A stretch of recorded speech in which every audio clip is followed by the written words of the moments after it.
Where will the dot end up if you follow the instructions? Right, up, left, down, and right.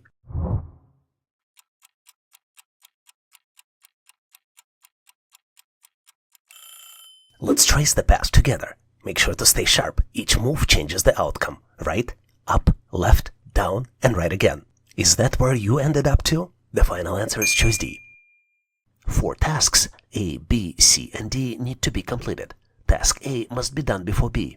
Task D must be completed after C. Which one is the possible correct order? 1, 2, 3, or 4?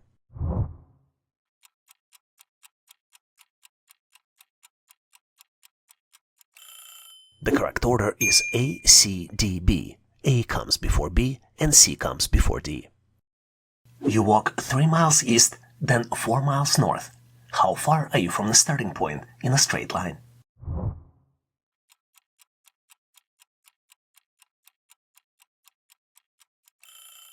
Think of your path as forming a corner of rectangle. 3 miles in one direction, then 4 miles in a direction at the right angle. To find the straight line distance back to the start, do this in your head. First, square 3. 3 by 3 equals 9.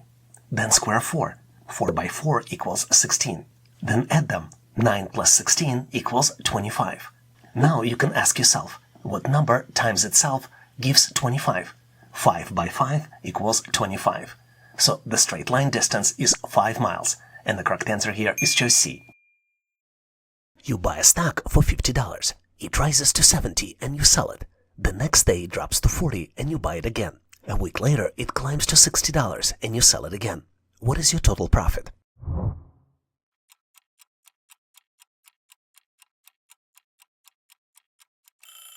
Let's break it down. You made your first move when stock rose from 50 to 70, and that's $20 gain. Then you bought it again at 40 and sold at 60, earning another $20 profit. Each trade is independent, so each one was profitable. And the correct answer here is choice C, $40. You've got 8 identical looking balls, but one is slightly heavier. And you only have 2 chances with the balance scale to find the heavier ball. What do you do?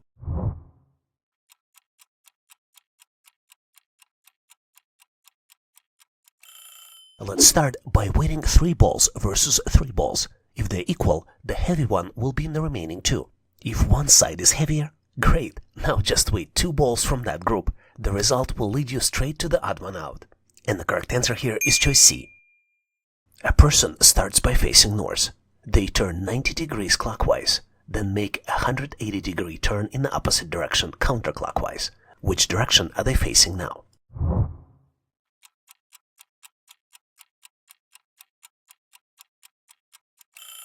A 90-degree clockwise turn takes the person to east, then 180-degree counterclockwise turn from east, 90 degrees to north, 180 degrees to west, and the correct answer here is choice C, west. A light ray traveling through air strikes a smooth water surface at a 45-degree angle to the surface. What happens to the ray as it enters the water?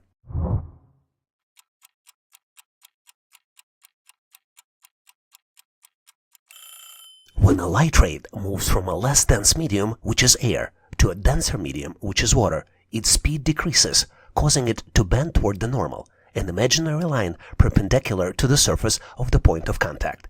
And the correct answer here is choice B. Here's a quick challenge in trend interpretation. Can you read a simple chart and choose the most accurate description? Take a close look and watch the line closely. From January to April, how does the trend change?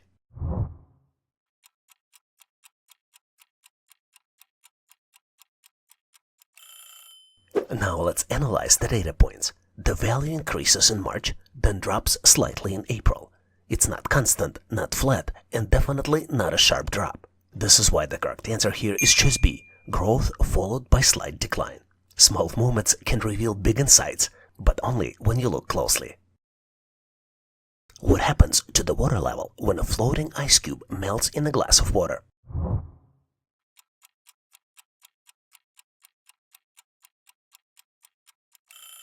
Have you ever wondered why your glass doesn't overflow when ice melts? Let's break it down. When ice floats, it pushes water out of the way, just enough to match the weight, but not the volume. That's the key. Ice takes up exactly the space it had originally displaced. So the final answer is choice A. You buy 4 gadgets for $400 total. You sell 3 for $120, and then the last one for $100. What is your total profit?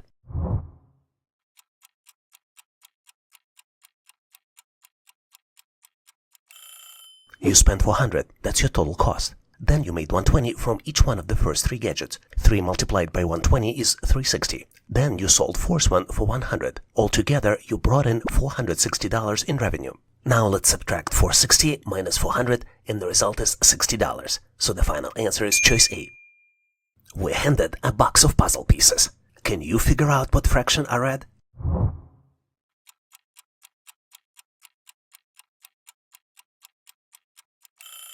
Let's break it down.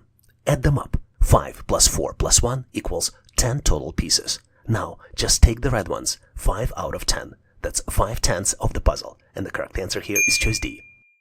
Think you can rank people by height without a ruler? Let's test your deduction skills. Sam is taller than Emmy. Emmy is taller than Bob. Who is the shortest?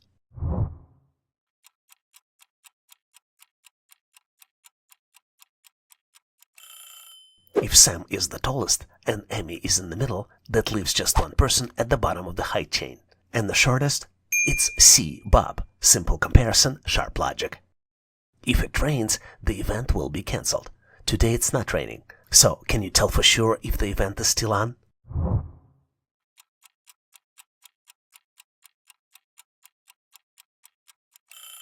Here's the catch. The rule only tells us what happens if it rains. But it doesn't, so we're left on guessing.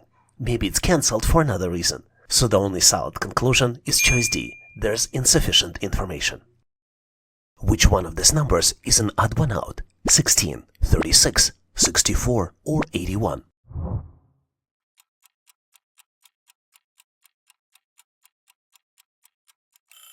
Let's think what those numbers have in common. They are perfect squares, which means each one can be written as a number times itself. So far so good, right? But there's a twist. Let's dive deeper. 16 is 4 squared, 36 is 6 squared, 64 is 8 squared, and 81, that's 9 squared. Notice anything? That's right, only 81 is the square of an odd number. The others, all even roots. So final answer is choice D, 81. Let's take a close look at this simple data-driven question. A bar chart illustrates how students divide their weekly hours among different activities. Your task? Identify which activity ranks second in the time spent.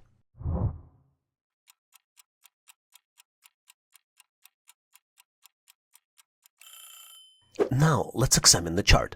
Focus on the height of each bar. Which one comes in the second place? Let's break it down. Studying and socializing are tied up at the top. Each one was 8 hours. Sleeping follows closely behind at 7 hours. That places it firmly in the second position. And the correct answer here is choice C, sleeping. Consider the following pyramid. The bottom row of the pyramid has numbers 1, 1, and 2.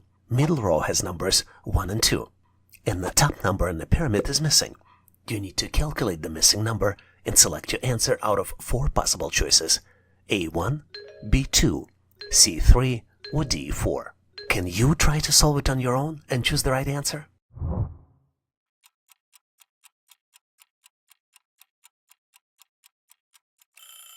It's a clear solution, but only to those who look at it the right way. I'm pretty sure you're one of them, though. Take a close look at the pyramid. From the larger pyramid, you can form smaller pyramids. For example, 1, 1, and 1 would be a smaller pyramid. And the number on the top of the small pyramid is calculated as multiplication of the bottom numbers.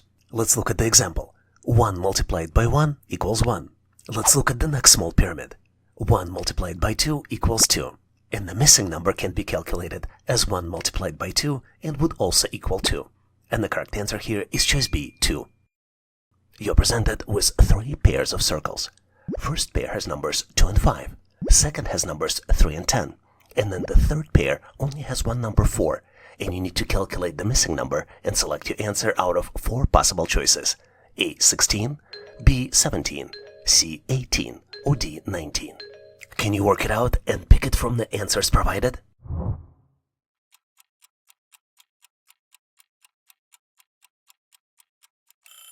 This one's simple, yet surprisingly few people manage to spot the answer. Take a close look at the first pair. 2 squared plus 1 equals 5. In fact, the number inside the small circle squared and then increased by 1 equals number inside the large circle. Let's verify it with the second pair. 3 squared plus 1 equals 10. What's interesting here is that if you look at the original question, you might have spotted a different pattern. If you just look at the numbers in small circles, you see that they increase by 1, 2, 3, 4, and then numbers in the large circles increase by 5, 5 and 10. But then the final number would be 15, which is not one of the existing choices. But now you know how to calculate the missing number. 4 squared plus 1 equals 17, and the correct answer here is choice B, 17. In this question, you're presented with analog clock, which shows current time, and you need to do the calculations for the time adjustment to determine the new time. If the clock is set back by 1 hour and 20 minutes, what would be the new time? Your choices for the answers are choice A, 1:55 p.m., choice B, 1:45 p.m., choice C, 1:25 p.m., and choice D, 1:35 p.m. Are you ready? Let's get started.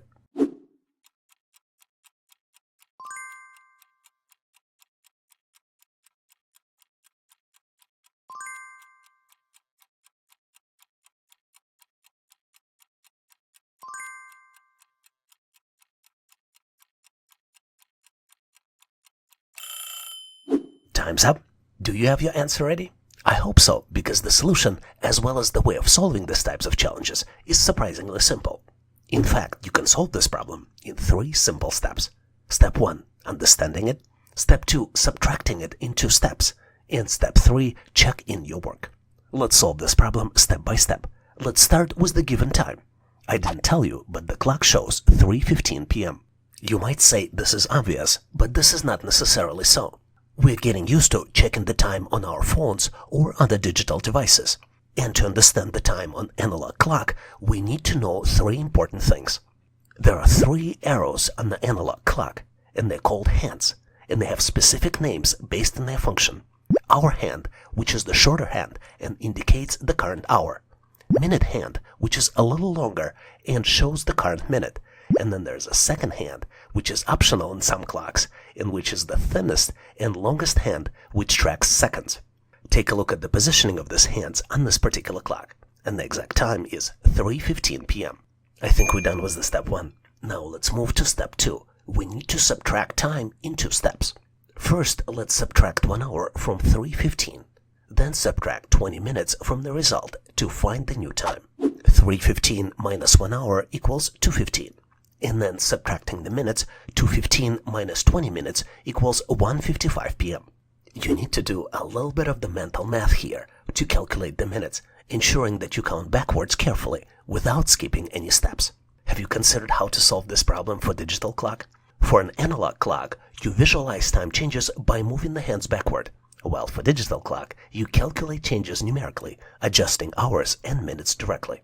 Well, regardless of which time device it is, I think the answer is the same. It is choice A, 1:55 p.m. Are you ready to practice your skills?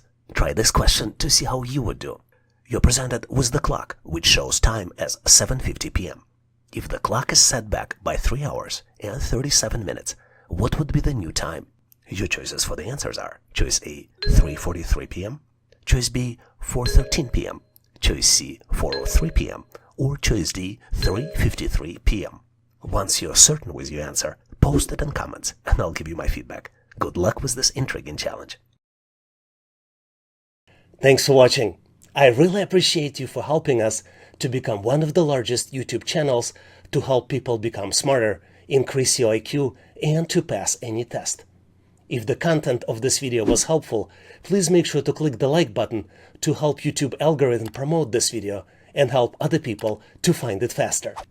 Giving us a like is also a way for you to tell us that you need more content like this, and when you tell us, we will deliver it for you in the future.